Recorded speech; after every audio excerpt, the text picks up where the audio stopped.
I'm Harrison Keeley. Here's what you need to know today. First, police are investigating after a white woman was found dead in Chattanooga. Police discovered the body around noon Monday on South Highland Park Avenue. Police don't know who the woman is, how she died, or even how old she was. However, they are calling her death a crime. A medical examiner is working to determine how she died. Anyone with information is asked to call the police. A 21-year-old Chattanooga gang leader is headed to federal prison. Jumoke Johnson Jr. pleaded guilty to conspiracy to distribute 28 grams of cocaine, but prosecutors say he's tied to a large number of murders and shootings. Police say that while he was in high school, he participated in drive-by shootings and shot a man in the back of the head. And the month after he was arrested, there were no shootings in the city. But Johnson's never been charged with homicide. Now a judge has sentenced him to more than 5 years in prison. A man sentenced to 15 years in federal prison after shotgun shells were found in his home is asking the U.S. Supreme Court to review his case. Edward Lamar Young of Hickson was slapped with a sentence in 2013, but his attorney says Young has never been accused of a violent crime. He had no gun and no intention to use the shells. His attorney says Young came into possession of the shells after he helped a widowed neighbor move. But due to a federal law that imposes stiff penalties on certain defendants, Young is paying the price. There's no timetable for the Supreme Court to decide whether it will take up the case.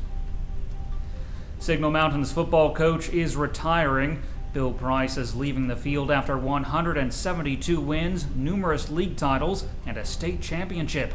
He says he may go into private business. Price started Signal's football program from the ground up in 2008. He previously coached at Lookout Valley, Red Bank, Soddy Daisy, and Bradley County. He'll remain at the school through March 13th. A federal judge overturned Alabama's ban on same-sex marriage, and now the state is appealing the decision. The judge's decision has been put on hold for 2 weeks to allow time for the appeal. Now Alabama has asked an appeals court to issue a stay. The state could delay the issue until after the U.S. Supreme Court rules on the legality of gay marriage, which could happen by June. A Dalton, Georgia man has been charged with aggravated assault on a police officer.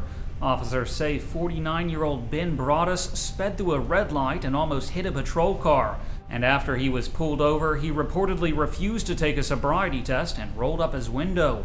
That's when Officer Matias Castillo smashed his passenger window, and Broaddus drove away, almost hitting 2 other officers. Police chased him until he came to a stop at the Whitfield County Sheriff's Office. He remains in jail on a $3,500 bond. You've got a faster connection to the internet than you had a month ago. That is, if you get your service through Charter Communications. The company has doubled speeds from 30 to 60 megabits per second without charging customers more. However, the new speeds still aren't as fast as options offered by Comcast and EPB. Erlanger Hospital has started construction on a new center for orthopedic surgery and sports medicine. The $9.5 million project will be located on the hospital's 6th floor. The area will feature 4 new operating rooms, 12 patient beds, and rehabilitation space.